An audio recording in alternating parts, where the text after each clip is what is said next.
ضلع گاندربل میں موجود نالائے سندھ سے غیر قانونی طریقے سے کان کنی کی جا رہی ہے۔ نالائے سندھ، جس کو سون مرگ سے شالہ بگ تک محکمہ نے الگ الگ بلاکوں میں تقسیم کیا ہے، تاہم یہاں پر محکمہ کی جانب سے نشانات بھی لگائے گئے ہیں۔ بلاک نمبر 4 کو آکشن کر کے اس کی کان کنی کرنے کے لیے ٹھیکے پر دیا گیا ہے، تاہم سندھ کے دیگر بلاکوں، خاص طور پر بلاک نمبر 3 میں بغیر کسی خوف کے دن بھر درجنوں ٹریکٹر اور ٹپر بغیر اجازت کے کان کنی کر رہے ہیں، جس پر محکمہ کی جانب سے کوئی دھیان نہیں دیا جا رہا ہے۔ بجری نکال رہے ہیں، مہنگے داموں میں یہ بجری فروخت ہو رہی ہے، یہ عوام کا کہنا ہے۔ اس مناسبت سے ہمارے نمائندے نے جب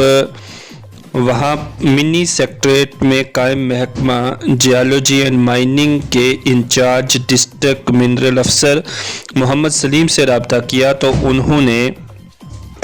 ان کے سوالوں کے جواب دینے سے صاف طور پر انکار کر دیا، جس سے محکمہ کی کارکردگی پر بھی سوالیہ نشان اٹھ رہے ہیں۔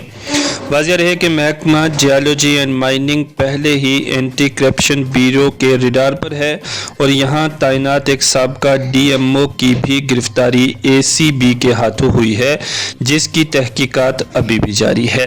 اور جانکاری کے لیے دیکھیے گاندربل سے مختار احمد کی رپورٹ۔ چیف سیکرٹری جناب اطل ڈولو صاحب نے محکمہ جیولوجی اینڈ مائننگ کی ایک اہم میٹنگ طلب کی، جس میں تمام افسران کو یہ واضح ہدایت دی گئی کہ جو ایلیگل ایکسٹریکشن ہے، غیر قانونی معدنیات نکالنے کا سلسلہ، وہ بند کیا جائے اور اس میں جو ملوث ہیں ان کے خلاف سخت سے سخت کارروائی کی جائے۔ اس وقت میں نالائے سندھ کے 3 بلاک میں موجود ہوں جو عارض کے مقام پر ہے۔ آپ ابھی اس کی ٹرینڈنگ نہیں ہوئی، آپ میرے پیچھے دیکھ سکتے ہیں کہ اس میں کس طرح سے دن کے اجالے میں ایلیگل ایکسٹریکشن ہو رہی ہے اور اس کی بآسانی سے ٹرانسپورٹیشن بھی ہو رہی ہے۔ تاہم اگرچہ یہاں پر ابھی ہم نے دیکھا کہ 4 میں بھی ایکسٹریکشن معدنیات نکالنے کا کان کنی ہو رہی ہے، لیکن جو 3 میں ہو رہی ہے بالکل غیر قانونی ہے اور اس کو روکنے کی ضرورت ہے۔